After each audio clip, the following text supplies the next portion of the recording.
श्री गणेशाय नमः। ओम नमो भगवते वासुदेवाय। श्रीमद् भागवत में तृतीय स्कंद 29वां अध्याय प्रारंभ करते हैं। भक्ति का मर्म और काल की महिमा। देवहूति ने पूछा, प्रभो, प्रकृति, पुरुष और महत तत्व आदि का जैसा लक्षण सांख्य शास्त्र में कहा गया है तथा जिसके द्वारा उनका वास्तविक स्वरूप अलग अलग जाना जाता है और भक्ति योग को ही जिसका प्रयोजन कहा गया है, वह आपने मुझे बताया। अब कृपा करके भक्ति योग का मार्ग मुझे विस्तार पूर्वक बताइए। इसके सिवा जीवों की जन्म मरण रूपा अनेक प्रकार की गतियों का भी वर्णन कीजिए, जिनके सुनने से जीव को सब प्रकार की वस्तुओं से वैराग्य होता है, जिसके भय से लोग शुभ कर्मों में प्रवृत्त होते हैं, और जो ब्रह्मादि का भी शासन करने वाला है, उस सर्वसमर्थ काल का स्वरूप भी आप मुझसे कहिए। ज्ञान दृष्टि के लुप्त हो जाने के कारण देह आदि मिथ्या वस्तुओं में जिन्हें आत्माभिमान हो गया है तथा बुद्धि के कर्मासक्त रहने के कारण अत्यंत श्रमित होकर जो चिरकाल से अपार अंधकार में संसार में सोए पड़े हैं, उन्हें जगाने के लिए आप योग प्रकाशक सूर्य ही प्रकट हुए हैं।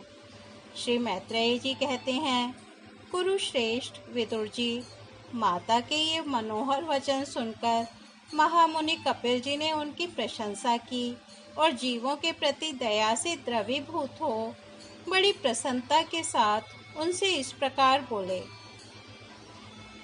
श्री भगवान ने कहा, माता जी, साधकों के भाव के अनुसार भक्ति योग का अनेक प्रकार से प्रकाश होता है, क्योंकि स्वभाव और गुणों के भेद से मनुष्यों के भाव में भी विभिन्नता आ जाती है। जो भेददर्शी क्रोधी पुरुष हृदय में हिंसा, दंभ अथवा मात्सर्य का भाव रखकर मुझसे प्रेम करता है, वह मेरा तामस भक्त है। जो पुरुष विषय, यश और ऐश्वर्य की कामना से प्रतिमादि में मेरा भेदभाव से पूजन करता है, वह राजस भक्त है। जो व्यक्ति पापों का क्षय करने के लिए, परमात्मा को अर्पण करने के लिए और पूजन करना कर्तव्य है, इस बुद्धि से मेरा भेदभाव से पूजन करता है, वह सात्विक भक्त है।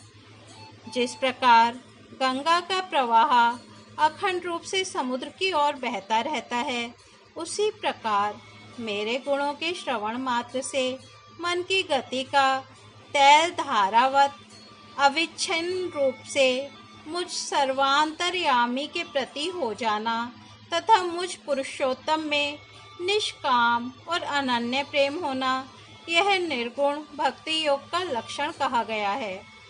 ऐसे निष्काम भक्त दिए जाने पर भी मेरी सेवा को छोड़कर सालोक्य, सारिष्टि, सामीप्य, सारूप्य और सायुज्य मोक्ष तक नहीं लेते।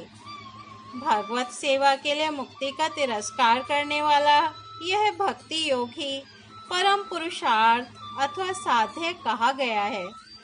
इसके द्वारा पुरुष तीनों गुणों को लांघकर मेरे भाव को, मेरे प्रेम रूप अप्राकृत स्वरूप को प्राप्त हो जाता है।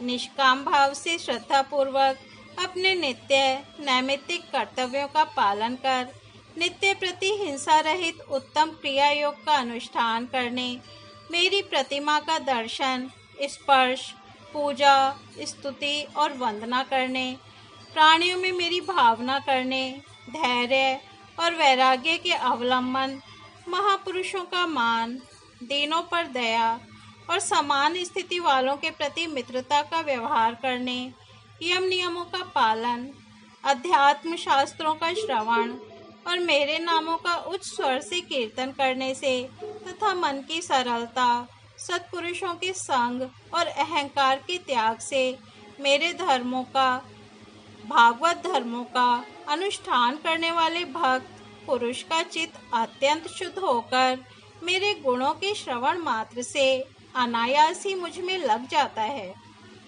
जिस प्रकार वायु के द्वारा उड़कर जाने वाला गंध अपने आश्रय पुष्प से घ्राणेन्द्रिय पहुंच जाता है, उसी प्रकार भक्ति योग में तत्पर और राग द्वेष आदि विकारों से शून्य चित्त परमात्मा को प्राप्त कर लेता है। मैं आत्मा रूप से सदा सभी जीवों में स्थित हूँ। इसलिए जो लोग मुझ सर्वभूतास्थि परमात्मा का अनादर करके केवल प्रतिमा में ही मेरा पूजन करते हैं, उनकी वह पूजा स्वांग मात्र है। मैं सबका आत्मा परमेश्वर सभी भूतों में स्थित हूँ। ऐसी दशा में जो मोहवश मेरी उपेक्षा करके केवल प्रतिमा के पूजन में ही लगा रहता है, वह तो मानो भस्म में ही हवन करता है।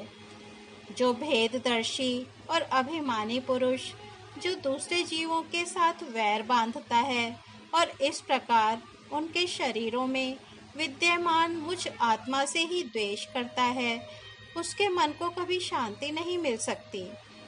माताजी, दूसरे जीवों का अपमान करता है, वह बहुत सी घटिया बढ़िया सामग्रियों से अनेक प्रकार के विधि विधान के साथ मेरी मूर्ति का पूजन भी करे, तो भी मैं उससे प्रसन्न नहीं हो सकता। मनुष्य अपने धर्म का अनुष्ठान करता हुआ जब तक मुझ ईश्वर की प्रतिमा आदि में पूजा करता रहे, जब तक उसे अपने हृदय में एवं संपूर्ण प्राणियों में स्थित परमात्मा का अनुभव न हो जाए। जो व्यक्ति आत्मा और परमात्मा के बीच में थोड़ा सा भी अंतर करता है, उस भेददर्शी को मैं मृत्यु रूप से महान भय उपस्थित करता हूँ। अतः संपूर्ण प्राणियों के भीतर घर बनाकर उन प्राणियों के ही रूप में स्थित मुझ परमात्मा का यथा योग्य दान, मान, मित्रता के व्यवहार तथा समदृष्टि के द्वारा पूजन करना चाहिए। माताजी, पाषाण आदि अचेतनों की अपेक्षा वृक्षादि जीव श्रेष्ठ हैं। उनसे सांस लेने वाली प्राणी श्रेष्ठ हैं। उनमें भी मन वाले प्राणी उत्तम और उनसे इंद्रिय की वृत्तियों से युक्त प्राणी श्रेष्ठ हैं। सेंद्रिय प्राणियों में भी केवल स्पर्श का अनुभव करने वालों की अपेक्षा रस का ग्रहण कर सकने वाले मत्स्य आदि उत्कृष्ट हैं, तथा रसवेताओं की अपेक्षा गंध का अनुभव करने वाले भ्रमर आदि और गंध का ग्रहण करने वालों से भी शब्द का ग्रहण करने वाले सर्प आदि श्रेष्ठ हैं। उनसे भी रूप का अनुभव करने वाले काक आदि उत्तम हैं, और उनकी अपेक्षा जिनके ऊपर नीचे दोनों ओर दांत होते हैं, वे जीव श्रेष्ठ हैं।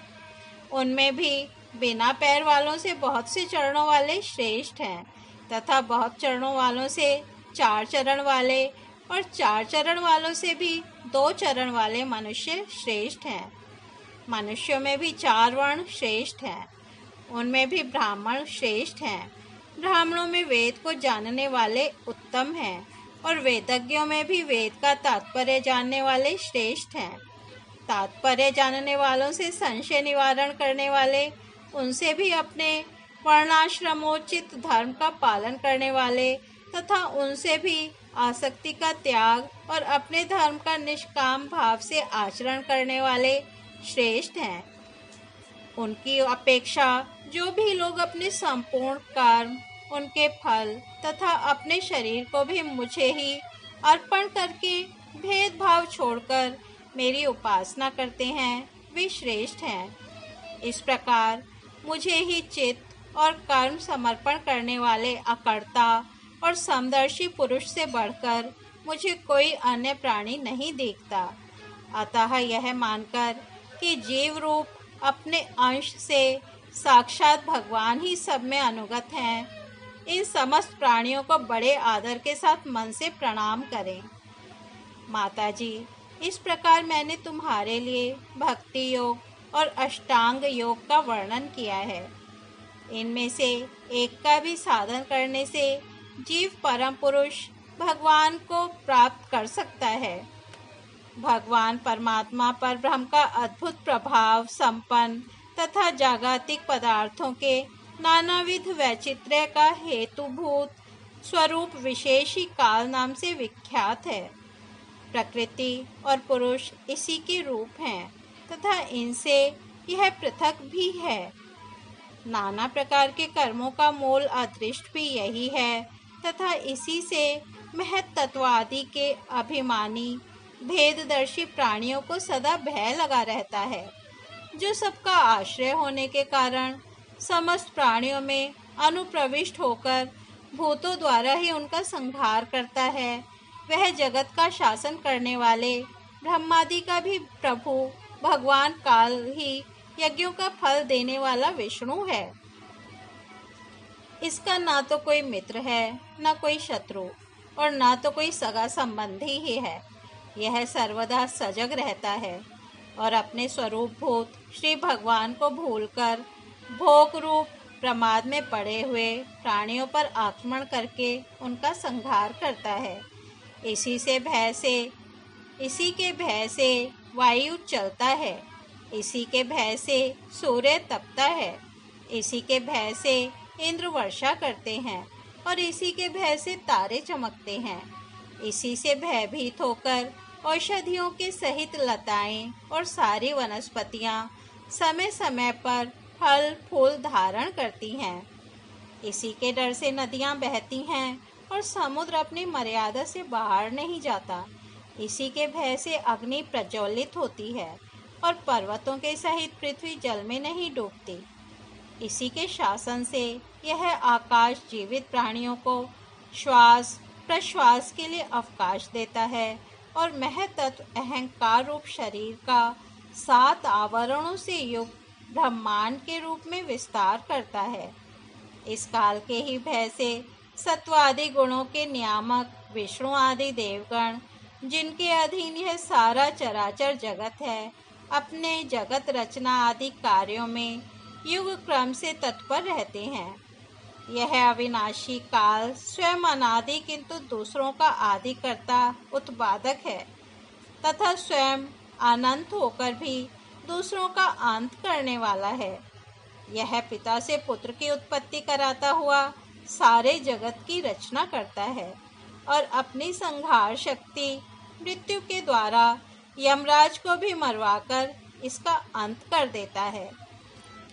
इस तरह श्रीमद् भागवत में तृतीय स्कंद 29वां अध्याय समाप्त होता है।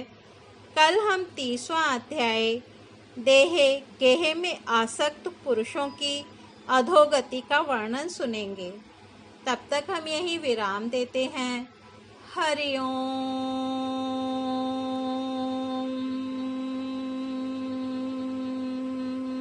तत्सत।